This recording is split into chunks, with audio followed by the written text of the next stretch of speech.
สบายดีบรรสกุลสุคนมาเดินกินตกกระเปียกพี่น้องโอ้ยตกกระเปียกแสบๆเพื่อเกาพี่น้องเลยมา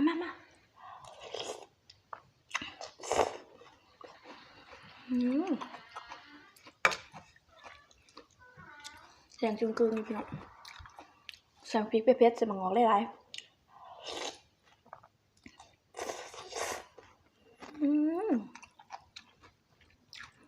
สมัคร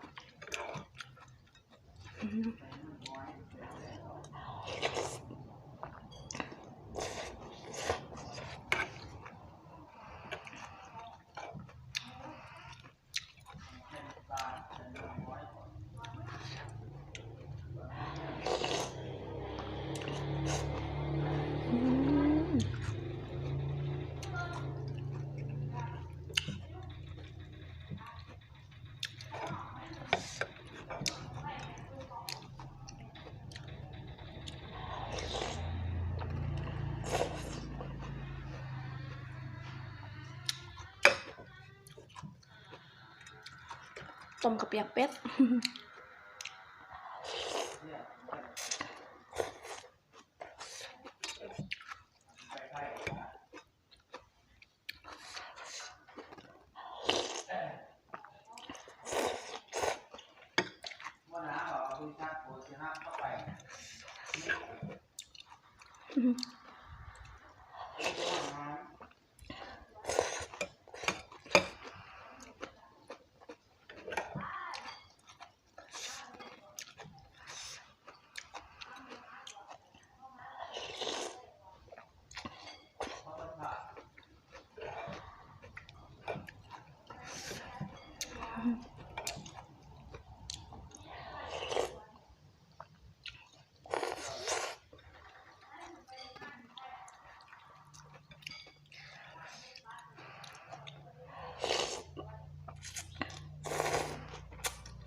กระดูกเป็ดพี่น้องกระดูกเสียดมั้ย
นอกร่มพายุแห้งพี่น้อง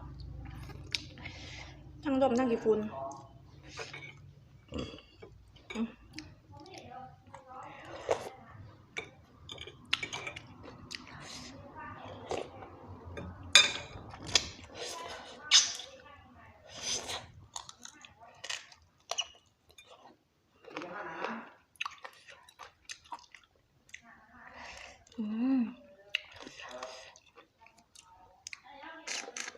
กินห่อนๆนี่ก็เหือแตกเหือซัด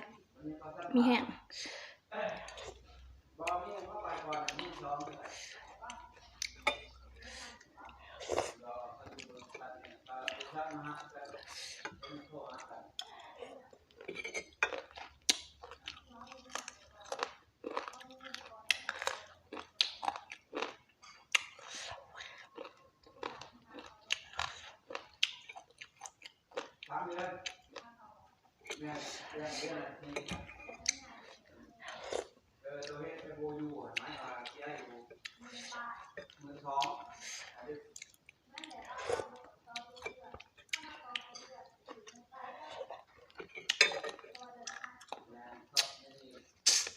อยู่12แต่ราคาเอา4,000เดือน3 เดือนอันนี้แล้ว8,000อย่างกว่าแล้วปรากฏว่าเงินน่ะเขามิดอยู่นะประมาณ20ตัวเข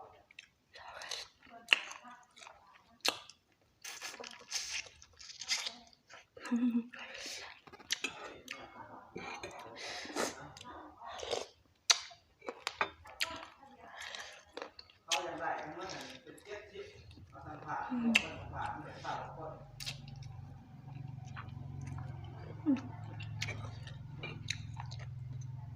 ขอตรวจข้อภัยในความมุสุภาพพี่น้องไปก่อนพี่น้องเมื่อใดบ๊ายบาย